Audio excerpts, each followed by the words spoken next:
ইসলামী জ্ঞানে জ্ঞানী হয়ে রাঙাও তোমার জীবন। পিএইচপি সত্যের সন্ধানে মঞ্চে করো প্রতিভার বীজ বপন। ওহির আদেশ মেনে জ্ঞানের আহরণে পিএইচপি সত্যের সন্ধানে।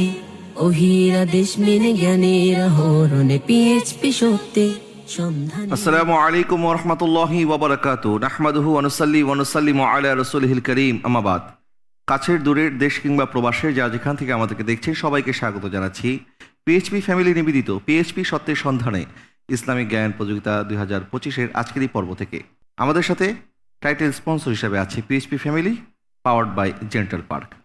দর্শক, আমরা আজকে হাজির হয়েছি সেমিফাইনালের চূড়ান্ত পর্বে, অর্থাৎ আজকের এই পর্ব থেকে 3 জন প্রতিযোগী বাদ যাবেন আর 3 জন প্রতিযোগী চলে যাবেন আমাদের সাথে গ্র্যান্ড ফাইনালে।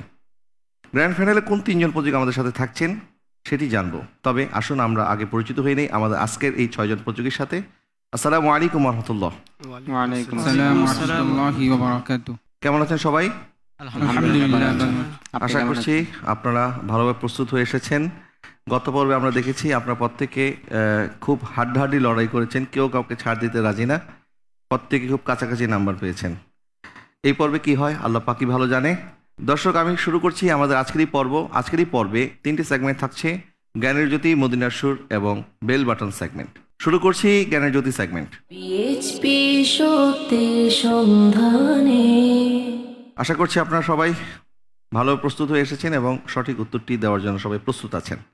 আমি ডান দিক থেকে প্রশ্ন করা শুরু করছি। আপনার জন্য প্রশ্ন হচ্ছে, দুনিয়াতে যাদের ভিতর আল্লাহর ভয় থাকে না তাদের সাথে কিয়ামতে কিরূপ আচরণ করা হবে? আল্লাহ সুবহানাহু ওয়া তাআলা একজন মানুষের মধ্যে ভয় এবং আনন্দ একসাথে দেন না। যারা দুনিয়াতে আল্লাহ সুবহানাহু ওয়া তাআলা আল্লাহ তাআলাকে ভয় করে তাদেরকে আখিরাতে আল্লাহ তাআলা শান্তিতে রাখবে না। আর যে সকল ব্যক্তিরা আল্লাহকে দুনিয়াতে ভয় করে না, আল্লাহ সুবহানাহু ওয়া তাআলা তাদেরকে কাল কিয়ামতের ময়দানে কঠিন শাস্তি দেবেন এবং তাদেরকে ভয়ের মধ্যে রাখবেন যাতে তারা ভয় পায়। এমন কিছু করবেন যাতে তারা আল্লাহ সুবহানাহু ওয়া তাআলাকে ভয় পায়। ভয় পায়। আল্লাহ পাক একই সাথে বান্দাকে 2টি জিনিস দেয় না। যারা দুনিয়াতে আল্লাহকে ভয় পায়, আল্লাহ পাক দুনিয়াতে তাদেরকে দুনিয়ার কোনো চিন্তাগ্রস্ত করে না, দুনিয়ার কোনো ভয় আল্লাহ পাক তাদেরকে দেন না। আর যারা দুনিয়াতে আল্লাহকে ভয় পায় না, আল্লাহ সুবহানাহু ওয়া তাআলা দুনিয়াতে তাদের অন্তরের মধ্যে দুনিয়ার ভয় দিয়ে দেয়। এবং আল্লাহ সুবহানাহু ওয়া তাআলা যাকে ভয় পায় কিয়ামতের ময়দানে তারা শান্তিতে থাকবে, আর যারা আল্লাহকে ভয় পায় না কিয়ামতের ময়দানে তারা ভীতিগ্রস্ত অবস্থায় থাকবে, আতঙ্কিত অবস্থায় থাকবে। আপনার উত্তরটি সঠিক হয়েছে, আলহামদুলিল্লাহ। আপনার জন্য দ্বিতীয় প্রশ্ন, যে ব্যক্তি সর্বদা দুনিয়ার চিন্তায় মগ্ন থাকবে, দিনই চিন্তা ভাবনা করবে না, তার অবস্থা কি হবে? আল্লাহ তাআলা তার সকল কাজকে কঠিন করে দিবেন এবং তার সবসময় অভাব অনটন লেগে থাকবে এবং তার যতটুকু বরাদ্দ ছিল, তার তাকদীর যতটুকু বরাদ্দ ছিল সে ততটুকুই পাবেন। তার জন্য সমস্ত কাজ কঠিন হয়ে যাবে, অভাব অনটন সবসময় লেগে থাকবে, দুনিয়ার মধ্যে ততটুকু সে অর্জন করতে পারবে যতটুকু তার তাকদীরের মধ্যে লেখা ছিল। আপনার উত্তরটি সঠিক হয়েছে, আলহামদুলিল্লাহ। চলে যাচ্ছি আমাদের পরবর্তী প্রতিযোগীর কাছে। আপনার জন্য প্রশ্ন হচ্ছে, যে ব্যক্তি সর্বদা আখিরাতের চিন্তা ভাবনা করবে তার অবস্থা কি হবে? যে সর্বদা আখিরাতের চিন্তা ফিকির করবে, আল্লাহ তাআলা তার জন্য দুনিয়াকে সহজ করে, দুনিয়ার সব কিছু আল্লাহ তাআলা তার জন্য সহজ করে দিবেন, দুনিয়া এমনি এমনি তার কাছে চলে আসবে। জি, আপনার এই উত্তরটিও সঠিক হয়েছে, আলহামদুলিল্লাহ। দর্শক, আমাদের 2 জন প্রতিযোগী যে উত্তরটি দিয়েছে, মূলত এই উত্তরটি একটি হাদিসের অংশ। নবীজি সাল্লাল্লাহু আলাইহি ওয়াসাল্লাম ইরশাদ করেছেন, যে ব্যক্তি দিন শুরু করেছে দুনিয়ার ভয় নিয়ে, আল্লাহ পাক তার জন্য দুনিয়াকে কঠিন বানিয়ে দিবেন। আল্লাহ সুবহানাহু ওয়া তাআলা তাকে ততটুকু দিবেন তার তকদিরে যেটা ছিল, এবং আল্লাহ পাক তার 2 চোখের মাঝখানে গরিবই লিখে দিবেন, অর্থাৎ সে অভাবী হয়ে যাবে। অভাবী অর্থ এই নয় আমরা যদি মনে করি যে দুনিয়ার টাকা পয়সা বাড়ি গাড়ির থেকে সে বঞ্চিত হবে, তা নয়, বরং আল্লাহ সুবহানাহু ওয়া তাআলা তাকে যেটাই দান করবেন না কেন সে সেটাতে সন্তুষ্ট থাকবে না, বরং তার এই চাহিদা, এই লোভ আরও বাড়তেই থাকবে, যার কারণে সে একজন অভাবী ব্যক্তির মতো সবসময় হাই হুতাশ করতে থাকবে। আর যে ব্যক্তি দিন শুরু করেছে আল্লাহ সুবহানাহু ওয়া তাআলাকে ভয় করার মাধ্যমে। আল্লাহ পাক দুনিয়ার ভয় তার অন্তর থেকে উঠিয়ে দেবেন এবং তার অন্তরের মধ্যে আল্লাহ সুবহানাহু ওয়া তাআলা ধন দান করবেন, অর্থাৎ সেই হৃদয়ে ধনবান হয়ে যাবে। সে যতটুকু পাবে এটার মধ্যে সে সন্তুষ্ট থাকবে এবং দুনিয়ার সমস্ত কাজ তার জন্য সহজ হয়ে যাবে, অর্থাৎ আল্লাহ সুবহানাহু ওয়া তাআলার উপরে তার দিনকে সে ন্যস্ত করে দিবে। আল্লাহ পাক যেমন মর্জি করেছেন সে সেইভাবেই চলবে, তার দুনিয়ার প্রতি কোনো টান থাকবে না, আগ্রহ থাকবে না। অথচ অপরদিকে দুনিয়া তার কদমে এসে লুটিয়ে পড়বে। এটি আসলে বাস্তব, নবীজি সাল্লাল্লাহু আলাইহি ওয়াসাল্লামের হাদিস সত্য। আমরা যদি দুনিয়া দুনিয়া করি আমরা দুনিয়া পাবো না, যতটুকু আমাদের তকদির আছে আমরা ততটুকুই পাবো। আর যদি আমরা দুনিয়ার ফিকির ছেড়ে দিয়ে আল্লাহ সুবহানাহু ওয়া তাআলাকে সন্তুষ্ট করার চেষ্টা করি, এই দুনিয়া আমার হবে, আখিরাত আমাদের হবে ইনশাআল্লাহ তাআলা আযza ওয়া জাল। আমি চলে যাচ্ছি আপনার জন্য দ্বিতীয় প্রশ্নে। প্রশ্নটি হচ্ছে, জোহদ কাকে বলা হয়?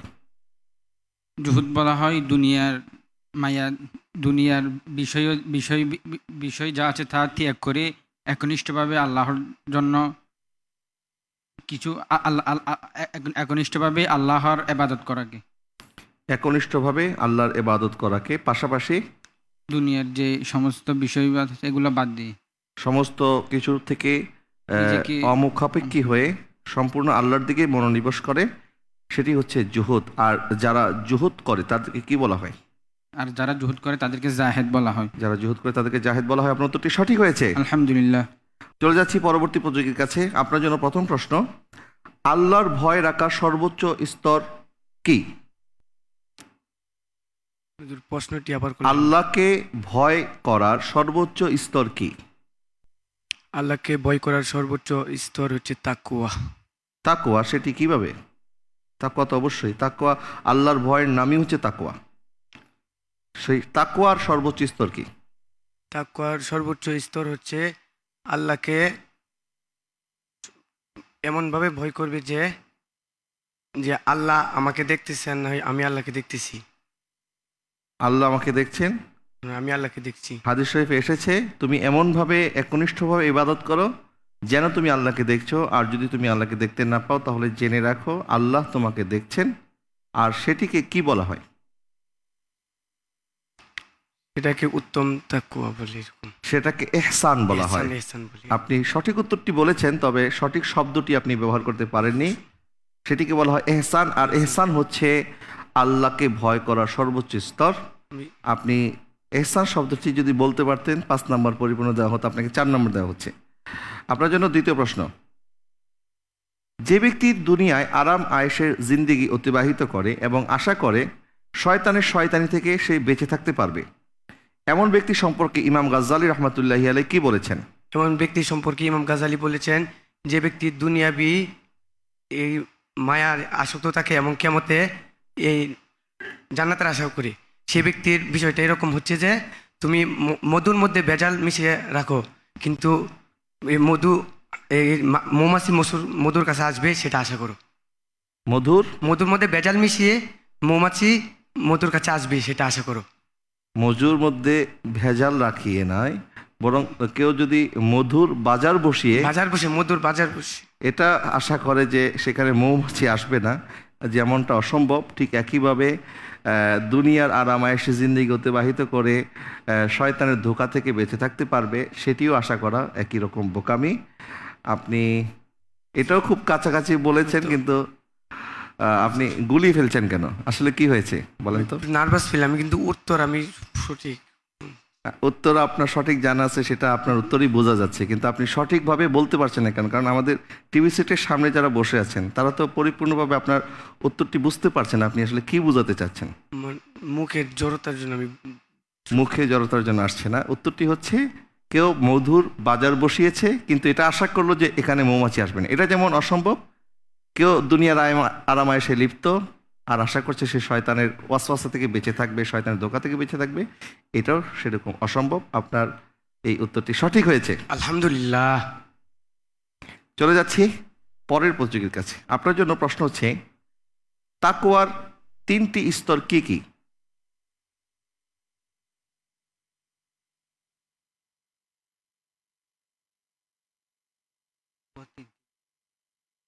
অল্প সময় বলতে হবে। দুঃখিত, আর সময় দেওয়া যাচ্ছে না। তাকওয়ার 3টি স্তরের প্রাথমিক স্তর হচ্ছে হারাম বর্জন করা, মাঝারি স্তর হচ্ছে সন্দেহযুক্ত জিনিস এড়িয়ে চলা, এবং উচ্চ স্তর হচ্ছে দুনিয়ার প্রতি অনাসক্ত থাকা। আপনার জন্য দ্বিতীয় প্রশ্ন, তাওয়াক্কুলকারীর নিদর্শন বা আলামত কয়টি এবং কি কি? প্রশ্নটা আবার একটু। তাওয়াক্কুলকারীর নিদর্শন বা আলামত কয়টি ও কি কি?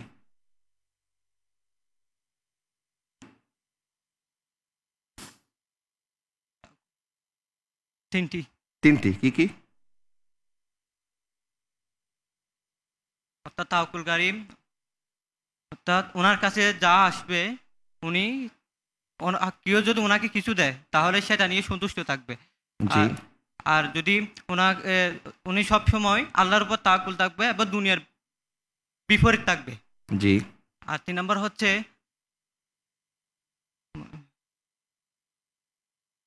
অর্থাৎ উনি সবসময় আল্লাহর দিকে মুখাপেক্ষি থাকবে। অর্থাৎ জি, সেটি তো অবশ্যই, এটাকেই তো তাওয়াক্কুল বলে।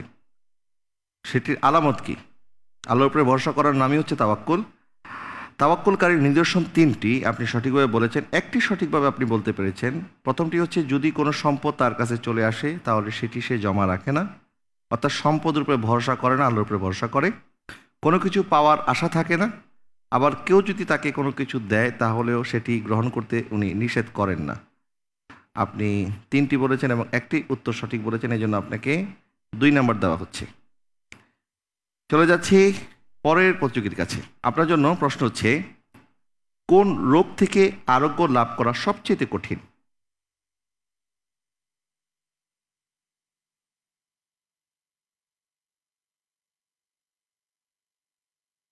দ্রুত বলতে হবে। কোন রোগ থেকে আরোগ্য লাভ করা সবচেয়ে কঠিন?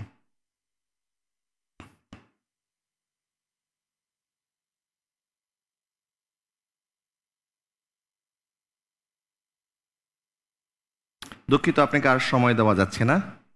সুফিয়ান সৌরি রহমতুল্লাহি আলাইহি বলেন, নফসের রোগ থেকে আরোগ্য লাভ করা সবচাইতে কঠিন, কারণ নফস কখনো কখনো আমাদের পক্ষে থাকে, আবার কখনো কখনো আমাদের বিপক্ষে চলে যায়। নফস যেন আমাদেরকে ধোকায় ফেলতে না পারে, এই জন্য নবীজি সাল্লাল্লাহু আলাইহি ওয়াসাল্লাম আমাদেরকে একটি দোয়া শিক্ষা দিয়েছেন। নবীজি বলেছেন, তোমরা এই দোয়াটি পাঠ করো, ইয়া মুকাল্লিবাল কুলুব সাব্বিত কলবি আলা দীনিক। হে কলবের উপর রাজত্বকারীওয়ালা আল্লাহ, আপনি আমার কলবকে আপনার দিনের উপরে স্থির রাখেন। আল্লাহর কাছে পানাহ চাইতে হবে কলবের অনিষ্ট থেকে, আমাদেরকে নফস যেন আমাদের ক্ষতি করতে না পারে। কারণ আমাদের 2টি শত্রু, একটি হচ্ছে বাহিরের শত্রু, একটি ভিতরের শত্রু। বাহিরের শত্রু হচ্ছে শয়তান, আর ভিতরের শত্রু হচ্ছে আমাদের নফস। এই নফসকে যদি আমরা কন্ট্রোল করতে না পারি, শয়তান যখন নফসকে সিগন্যাল পাঠাবে, অর্থাৎ নফস আমাদেরকে শয়তানের এই ওয়াসওয়াসার মধ্যে ঠেলে দিতে পারে, কিন্তু আমাদের নফসকে যদি আমরা শক্তিশালী করি, শয়তানকে দুর্বল করে দিতে পারবে। আমাদের কলবকে আমাদের শক্তিশালী করতে হবে ঈমান, তাকওয়া, বুজুর্গি, আল্লাহর ভয়ের মাধ্যমে। আপনি উত্তরটি দিতে পারেননি, আশা করছি দ্বিতীয় উত্তরটি দিতে পারবেন। আপনার জন্য দ্বিতীয় প্রশ্ন, তাকওয়ার পরীক্ষা কখন হয়?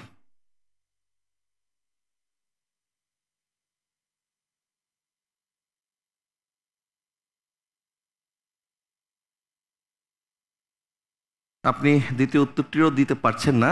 তাকওয়ার পরীক্ষা হয় যখন তার সামনে হারাম চলে আসে, অর্থাৎ সে চাইলে হারাম করতে পারে, কিন্তু আল্লাহর ভয়ে সেই হারাম স্পর্শ করে না, বা সে হারাম খায় না, বা সে হারাম কাজটা থেকে নিজেকে বিরত রাখে। কারণ সে মানুষকে দেখানোর জন্য নয়, বরং কেবলমাত্র আল্লাহকে ভয় করেই সে হারাম থেকে নিজেকে বাঁচিয়ে রাখার চেষ্টা করে। তখনই মূলত তাকওয়ার পরীক্ষাটা হয়। আপনি দ্বিতীয় উত্তরটি বলতে পারেননি। চলে যাচ্ছি পরের প্রতিযোগীর কাছে। আপনার জন্য প্রশ্ন হচ্ছে, যে ব্যক্তি আল্লাহর দরবারে দাঁড়াতে ভয় পায় তার জন্য উপহার স্বরূপ কি রয়েছে?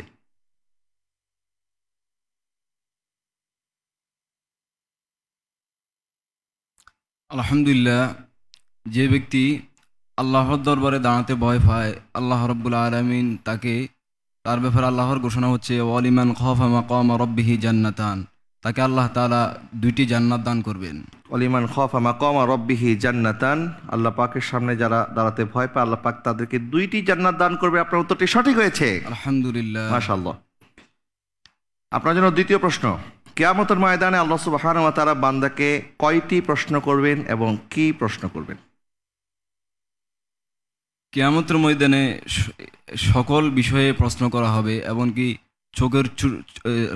চোখের যে সুরমা সে বিষয়ে প্রশ্ন করা হবে। আর কিয়ামতের ইয়াতে প্রতিটি বিষয় সম্পর্কে 3টি প্রশ্ন করা হবে, যে জিনিসটি কিভাবে অর্জন করেছে এবং কোন পথে ব্যয় করেছে এবং কোন নিয়তে ব্যয় করেছে, এই 3টি প্রশ্ন করা হবে। নবীজি সাল্লাল্লাহু আলাইহি ওয়াসাল্লাম ইরশাদ করেছেন, কিয়ামতের ময়দানে আল্লাহ সুবহানাহু ওয়া তাআলা তার বান্দার কাছ থেকে 5টি প্রশ্নের উত্তর জানতে চাইবেন। 1 নাম্বার, সে তার হায়াতকে কিসের মধ্যে ব্যয় করেছে, তার যৌবনকে কোথায় কাটিয়েছে, সে কিভাবে সম্পদ উপার্জন করেছে এবং কোথায় ব্যয় করেছে, এবং সে যা জেনেছে সেই মতে আমল করেছে কিনা। আপনি 3টি কথা বলেছেন এবং 3টিও সঠিকভাবে আপনি বলতে পারেননি। এটা পড়েছিলাম এটা। জি, আপনি কাছাকাছি বলার কারণে আপনাকে অর্ধেক নাম্বার দেওয়া হচ্ছে। আলহামদুলিল্লাহ। দর্শক, আর এই সাথে শেষ করলাম আমাদের প্রথম সেগমেন্ট, জ্ঞানের জ্যোতি সেগমেন্ট।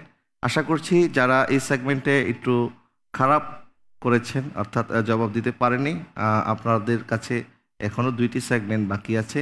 এই 2টি সেগমেন্টে আপনারা আপনাদের যেই নাম্বারগুলি আপনারা অর্জন করতে পারেননি সেটি পুষিয়ে নেওয়ার চেষ্টা করবেন ইনশাআল্লাহ। আমি শুরু করছি আমাদের এই সেগমেন্টের নাম হচ্ছে মদিনার সুর সেগমেন্ট। পিএইচপি সত্যের সন্ধানে। মদিনার সুর সেগমেন্টে আমাকে সাহায্য করার জন্য মঞ্চে আমন্ত্রণ জানাচ্ছি বিশিষ্ট নাদখা মোহাম্মদ শহীদুল ইসলামকে। পিএইচপি সত্যের সন্ধানে। আসসালামু আলাইকুম ওয়া রাহমাতুল্লাহি ওয়া বারাকাতুহু। ওয়ালাইকুম আসসালাম ওয়া রাহমাতুল্লাহ, কেমন আছেন? আলহামদুলিল্লাহ, আপনি কেমন আছেন? আলহামদুলিল্লাহ ভালো আছি। আমি মদিনার সুর সেগমেন্টের নিয়মটি বলে দিচ্ছি। আমি প্রথম লাইনটি বলবো, দ্বিতীয় লাইন আপনাদেরকে বলতে হবে, ঠিক আছে? শুরু করছি মদিনার সুর সেগমেন্টের প্রথম প্রশ্ন আপনার জন্য। বিশ্ব মালিক যিনি আল্লাহ মহান, দ্বিতীয় লাইন কি? সৃষ্টি তারই সবই নিখিল জাহান। সৃষ্টি তারই সবই নিখিল জাহান।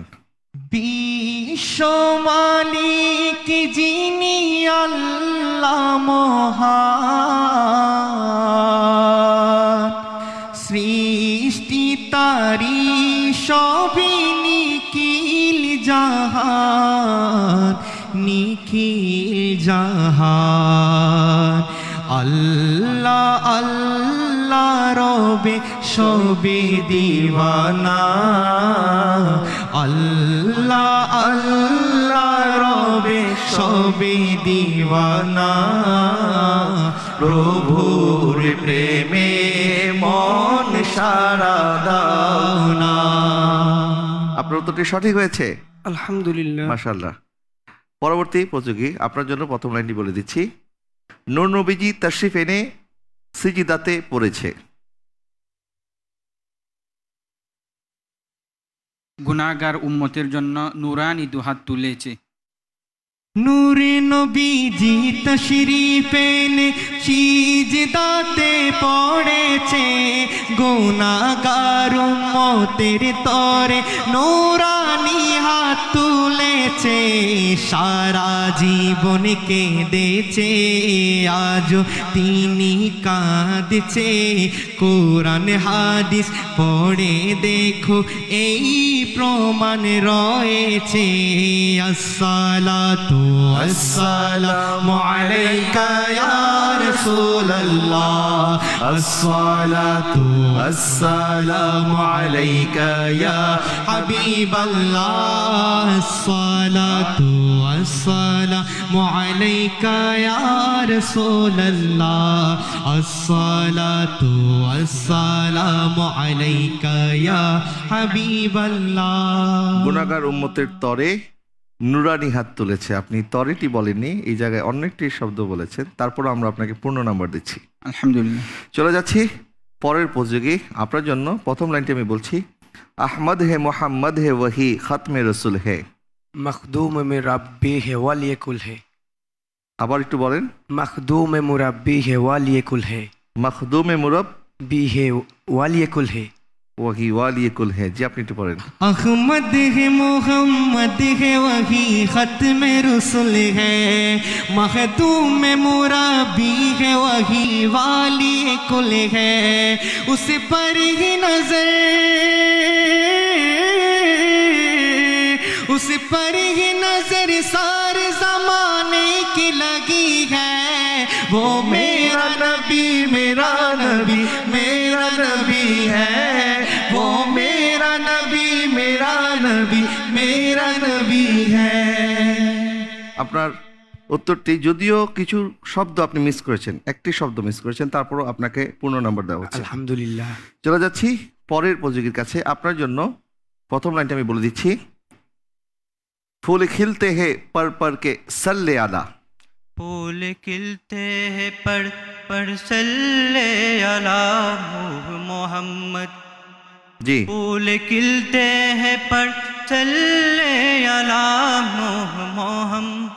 वही है वासे कहा। আপনি বলে দিন।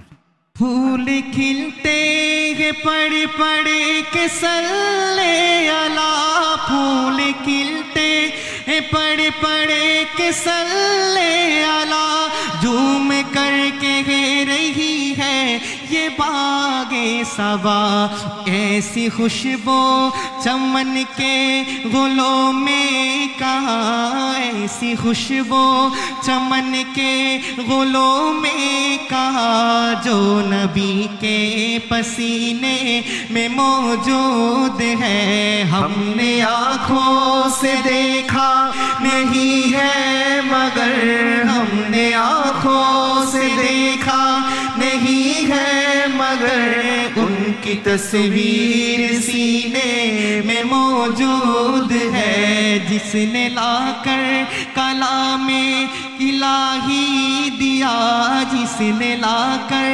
कलामे इलाही दिया, वो मोहम्मद मदीने में मौजूद है। ঝুমে কর কহ রহি হে ইয়ে বাদে সাবা। আপনি উত্তরটি দিতে পারেননি। চলে যাচ্ছি পরের প্রতিযোগীর কাছে। আপনার জন্য যে কিছু কোনটা বলেছেন আপনি বলেন, আমি তো শুনতে পাইনি। উনি কি বলেছেন কিছু? আপনি প্রথম দুইটি শব্দ বলতে পারলেও বুঝতে পারতাম যে আপনি ধরতে পেরেছেন, কিন্তু এটি বুঝতে পারছিলাম যে আপনি মানে হয়তো সুরটা বুঝেছেন বা নাটটা পারেন, কিন্তু শব্দগুলি আপনি খুঁজে পাচ্ছিলেন না হয়তোবা। চলে যাচ্ছি পরের প্রতিযোগীর কাছে। রসুল নামে রশি ধরে যেতে হবে খোদার ঘরে।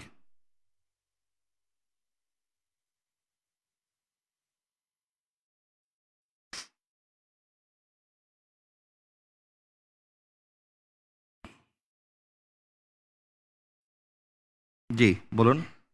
নদীর তীরে যে পেয়েছে ভাই, জি,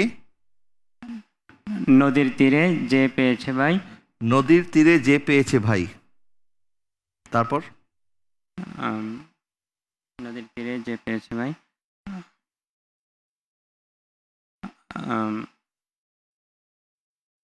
আপনি বলে দিন।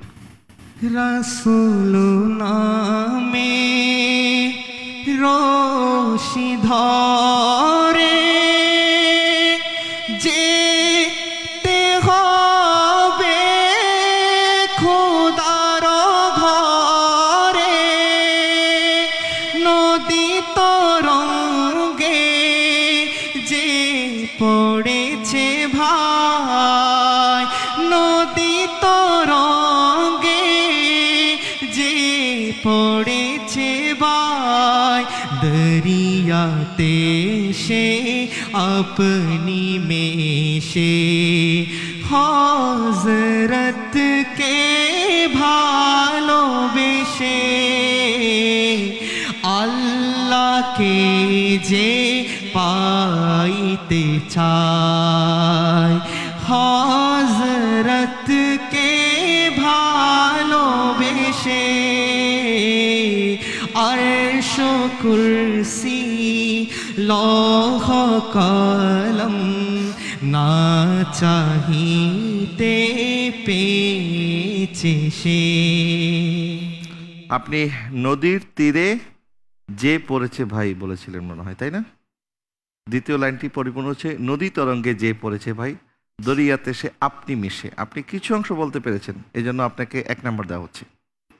চলে যাচ্ছি পরের প্রতিযোগীর কাছে। আপনার জন্য প্রথম লাইনটি হচ্ছে জাগবে যবে বক্ষে আমার অপার তৃষ্ণা সাত সাহারায়।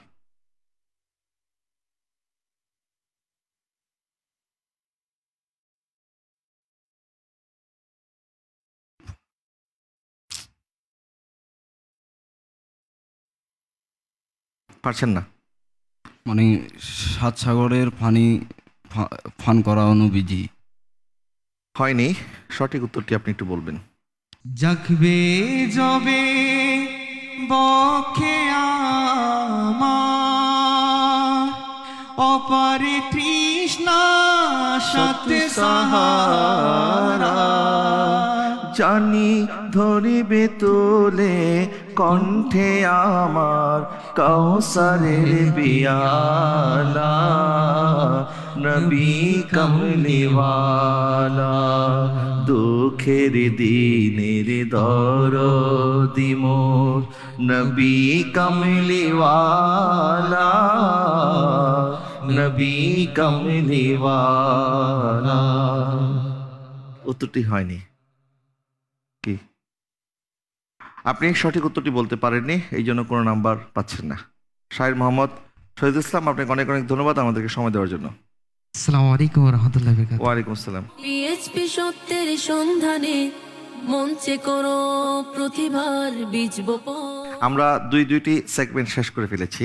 আমাদের এই প্রতিযোগীরা টোটাল 6টি সেগমেন্টে অংশগ্রহণ করছে। তারা 3টি সেগমেন্টে পূর্বের পর্বে অংশগ্রহণ করেছিল, আজকে ইতিমধ্যে 2টি সেগমেন্টে অংশগ্রহণ করেছে, আরও একটি সেগমেন্ট বাকি আছে। এই টোটাল 2 পর্বের 6 সেগমেন্টের প্রাপ্ত ফলাফলের উপরে ভিত্তি করে 3 জন চলে যাচ্ছেন আমাদের সাথে গ্র্যান্ড ফাইনালতে। এটি নির্ধারণ করবে হয়তোবা বেল বাটনের উপরে। আমরা দেখি বেল বাটনে কারা কেমন পারফর্ম করেন।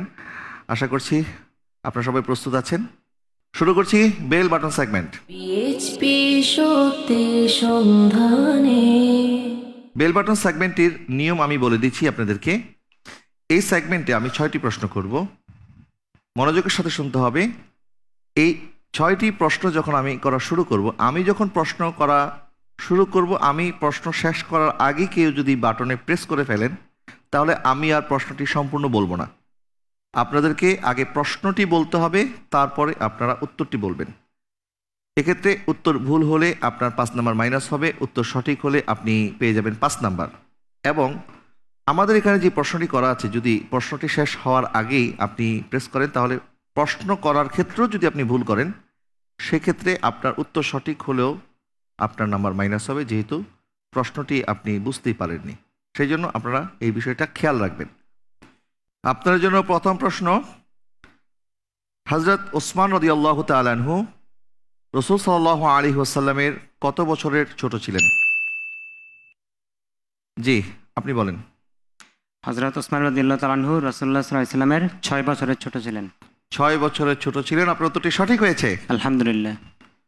জি। দ্বিতীয় প্রশ্ন শুরু করছি। হযরত ওমর রাদিয়াল্লাহু তাআলা আনহু শাহাদাতের সময় মিশরের গভর্নর হিসাবে, জি আপনি প্রশ্নটি বলবেন তারপর উত্তর বলবেন। আলহামদুলিল্লাহ, প্রশ্নটি হচ্ছে হজরত ওমর রাদিয়াল্লাহু তাআলা আনহুর শাহাদাতের সময় মিশরের গভর্নর কে ছিলেন, বা মিশরের গভর্নর হিসেবে তিনি কাকে নিযুক্ত করেছিলেন? জি, উত্তর হচ্ছে হজরত আমর ইবনুল আস রাদিয়াল্লাহু তাআলা আনহুকে। হযরত আমর বিন আস রাদিয়াল্লাহু তাআলা আনহুকে। আপনার প্রশ্নটিও সঠিক, উত্তরটিও সঠিক, আলহামদুলিল্লাহ। তৃতীয় প্রশ্নটি আমি বলবো। হযরত ওসমান রাদিয়াল্লাহু তাআলা আনহু কুরাইশ বংশের কোন গোত্রে জন্মগ্রহণ করেন? ডান পাশের একদম সর্বশেষ, যিনি আপনি সর্বশেষ ব্যক্তি। জি, হযরত ওসমান রাদিয়াল্লাহু তাআলা আনহু কুরাইশ বংশের উমাইয়া গোত্রে জন্মগ্রহণ করেন। কুরাইশ বংশের উমাইয়া গোত্রে জন্মগ্রহণ করেন। আপনার উত্তরটি সঠিক হয়েছে, আলহামদুলিল্লাহ। চতুর্থ প্রশ্ন, সবাই প্রস্তুত? খুশু কি? আপনি বলেন। খুশু হচ্ছে অন্তরের এমন এক অবস্থা যা নবুয়তের চোখ ছাড়া অন্য চোখ দিয়ে দেখা যায় না। যা নবুয়তের দৃষ্টি ছাড়া অন্য দৃষ্টি দ্বারা দেখা যায় না। সেটি নবুয়তের দৃষ্টি ছাড়া অন্য দৃষ্টি দিয়ে দেখা সম্ভব না। কিন্তু খুশু বলতে আসলে আমরা কি বুঝি? এটা অন্তরের এক অবস্থা। অন্তর অবস্থা, অবস্থাটা আসলে কি পর্যায়ের অবস্থা? অন্তরের কোন অবস্থা? অন্তর একটি অবস্থা, সেটি ঠিক আছে, কিন্তু অন্তরের কোন অবস্থা? অন্তরের এমন ভালো অবস্থা যেটা নবুয়তের দৃষ্টি ছাড়া অন্য দৃষ্টি দিয়ে দেখা যায় না। খুশু হচ্ছে অন্তরের ভয় ও বিনয়ের একটি অবস্থার নাম।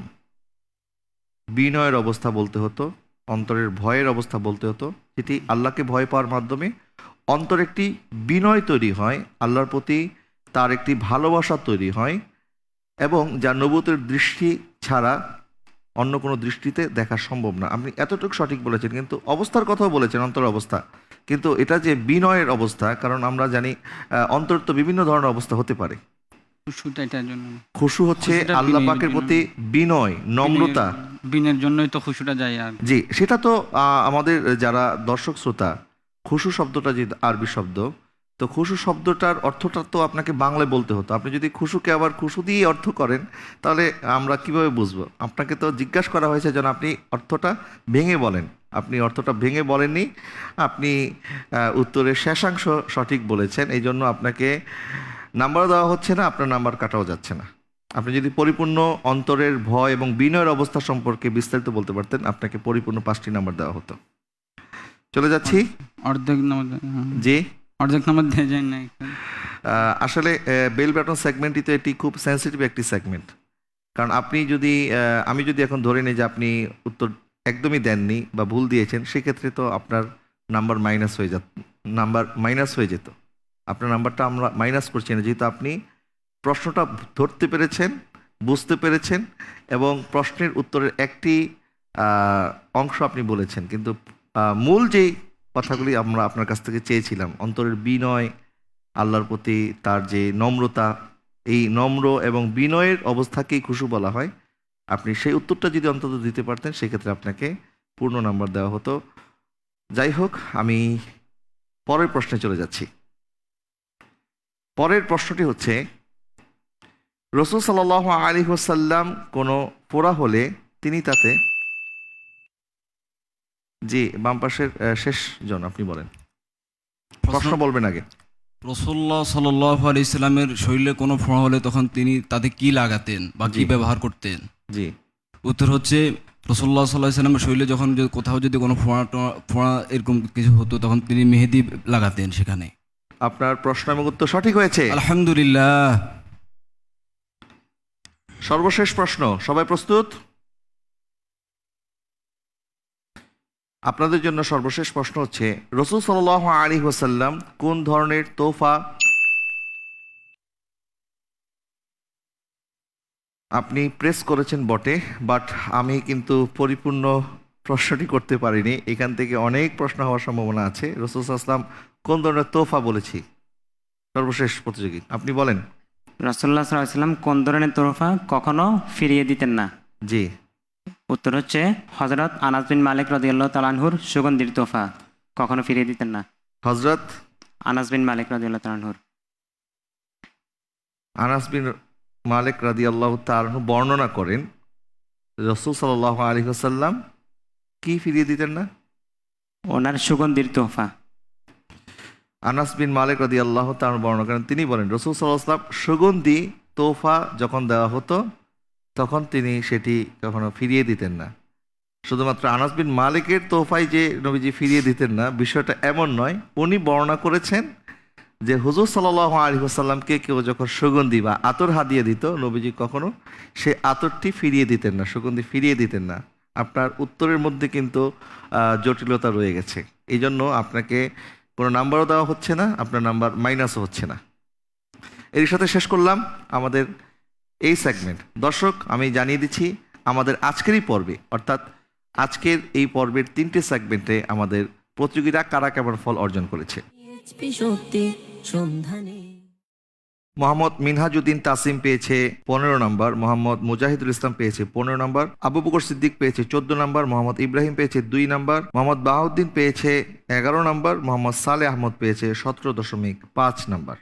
আমি দেখতে পাচ্ছি আমাদের কয়েকজন প্রতিযোগী যারা গত পর্বে ভালো ফলাফল অর্জন করেও এই পর্বে খারাপ করার কারণে ওনারা একটু পিছিয়ে পড়েছেন, আবার অনেকে গত পর্বে খারাপ করেও এই পর্বে ভালো করে ওনারা আরও এগিয়ে গিয়েছেন। পাশাপাশি বেল বাটন সেগমেন্টটিও আমাদের প্রতিযোগীদেরকে সহায়তা করেছে। আমি ঘোষণা করছি প্রথম প্রতিযোগী হিসাবে আমাদের সাথে গ্র্যান্ড ফিনালে যিনি যাচ্ছেন তিনি হচ্ছেন মোহাম্মদ মিনহাজউদ্দিন তাসিম। আপনি পেয়েছেন 35 নম্বর। আলহামদুলিল্লাহ। মাশাআল্লাহ, আপনাকে মোবারকবাদ। কংগ্রেচুলেশন, আহলান ওয়া সাহলান। দ্বিতীয় প্রতিযোগী হিসাবে আমাদের সাথে যিনি যাচ্ছেন, মূলত তিনি বেল বাটনের সহায়তায় 10 নাম্বার ওনার স্কোরবোর্ডে জমা করে নাম্বার বাড়িয়েছেন। মোহাম্মদ সালে আহমদ পেয়েছেন 32.5 নাম্বার। আলহামদুলিল্লাহ। আপনিও যাচ্ছেন আমাদের সাথে পরবর্তী রাউন্ডে। আলহামদুলিল্লাহ। আমাদের সাথে তৃতীয় প্রতিযোগী হিসাবে যিনি যাচ্ছেন পরের পর্বে অর্থাৎ গ্র্যান্ড ফিনালেতে, তিনি হচ্ছেন আবু বকর সিদ্দিক, পেয়েছেন 28 নাম্বার। আলহামদুলিল্লাহ। মাত্র 1 নাম্বারের ব্যবধানে পিছিয়ে আছে মোহাম্মদ মুজাহিদুল ইসলাম, আপনি পেয়েছেন 27 নাম্বার। অপরদিকে মোহাম্মদ ইব্রাহিম পেয়েছে 19 নাম্বার এবং বাহাউদ্দিন আপনি 21 নাম্বার পেয়ে খুব কাছাকাছি পৌঁছে গিয়েছিলেন, কিন্তু দুর্ভাগ্যজনক বিষয় আপনাকেও বিদায় নিতে হচ্ছে। যারা 3 জন আমাদের কাছ থেকে বিদায় নিচ্ছেন, আল্লাহ পাকের দরবারে আমরা দোয়া করি আল্লাহ পাক আপনাদেরকে এতটুক এনেছেন এবং বাকিটুক পথ আপনাদের আরও সুন্দর হোক, আমরা সেই কামনা করি। আর যে 3 জন আমাদের সাথে যাচ্ছেন গ্র্যান্ড ফাইনালেতে, আপনাদের জন্য শুভকামনা এবং ভালোভাবে প্রস্তুত হয়ে আসবেন যেন গ্র্যান্ড ফিনালের বিজয়ের মুকুট আপনি অর্জন করতে পারেন। দর্শক, আর এর সাথে শেষ করব আমাদের আজকের পর্ব। তবে আজকের পর্বে আমি জানিয়ে দিচ্ছি আপনাদের জন্য আমাদের আজকের প্রশ্নটি হচ্ছে, আল্লাহ তাআলা কার প্রতি দয়া বা অনুগ্রহ করবেন না? উত্তরটি আপনারা দ্রুত আমাদের কাছে পাঠিয়ে দিতে পারেন। আমাদের পিএইচপি সত্যের সন্ধানের যে ফেসবুক পেজ আছে, সেই পেজে আজকের এই প্রোগ্রামটি লাইভ হয়েছে এবং সেই লাইভের কমেন্ট সেকশনে একটি লিঙ্ক আছে। এই লিঙ্কে প্রবেশ করে আপনারা আপনাদের উত্তরটি পাঠিয়ে দিতে পারেন। রাত 12টার মধ্যে যারা সঠিক উত্তরটি আমাদের কাছে পাঠাবেন, তাদের মধ্যে আমরা লটারি করে বিজয়ীর কাছে পাঠিয়ে দেব আমাদের পক্ষ থেকে ক্ষুদ্র একটি হাদিয়া। এবং আমি জানিয়ে দিচ্ছি, গতকালকে আপনাদের জন্য আমাদের যে প্রশ্নটি রয়েছিল সেটির উত্তর। প্রশ্ন ছিল, রাসূল সাল্লাল্লাহু আলাইহি ওয়াসাল্লাম কোন ব্যক্তির জন্য জান্নাতের জিম্মাদার হবেন? নবীজি সাল্লাল্লাহু আলাইহি ওয়াসাল্লাম ইরশাদ করেছেন, যে ব্যক্তি মুখ ও লজ্জাস্থানের হেফাজত করবে, নবীজি তার জান্নাতের জিম্মাদার হবেন। দর্শক, আর এর সাথে শেষ করছি পিএইচপি সত্যের সন্ধানে ইসলামিক জ্ঞান প্রতিযোগিতা 2025 পাওয়ার বাই জেন্টাল পার্ক আমাদের আজকের আয়োজন। আগামীকাল সর্বশেষ সেমিফাইনালে আমরা দেখব কোন 3 জন প্রতিযোগী আমাদের সাথে যাচ্ছেন পরবর্তী পর্বে অর্থাৎ গ্র্যান্ড ফিনালেতে। আমরা 3 জন বিজয়ী পেয়ে গেছি আজকের এই পর্ব থেকে, বাকি 3 জন সেমিফাইনাল বিজয়ী আমরা আগামীকাল পাবো। আপনারা সেই অনুষ্ঠানটি দেখবেন, সেই প্রত্যাশায় আজকের এই পর্ব থেকে বিদায় নিচ্ছি। আসসালামু আলাইকুম ওয়া রাহমাতুল্লাহি ওয়া বারাকাতুহু।